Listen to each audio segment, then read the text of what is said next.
اور اگر کبھی کبھی سپیڈ بریکر بھی آئے, کبھی کو دکھ بھی دیکھنا پڑے, کبھی کوئی اپنوں بیگانوں کی بات بھی سننی پڑے, کبھی کوئی قریب آتا دور جاتا دکھائی بھی دے, کبھی کوئی بیماری تندرستی, یہ حالات بدلتے رہیں, دن تبدیل ہوتے رہیں, تو پھر لطف بڑا آتا ہے, پھر مزہ بڑا آتا ہے. وہ کسی نے کہا تھا لگا نا جدو میدان ازل دا تے لوکی چوراں وانگ سدھائے, کسی نے لوٹ لئی علم جوانی, کسے ہاسے چولی پائے. آزم ویک جہالت ساڈی اسی عشق خرید لے آئے.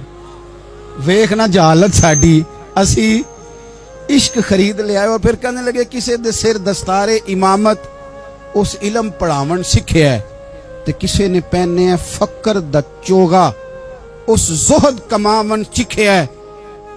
آزم ویخ نصیبہ ساڈا اسی یار مناون سکھیا ہے. تو ویخ نصیبہ ساڈا اساں یار مناون سکھیا ہے. میرے عزیز, زندگی کے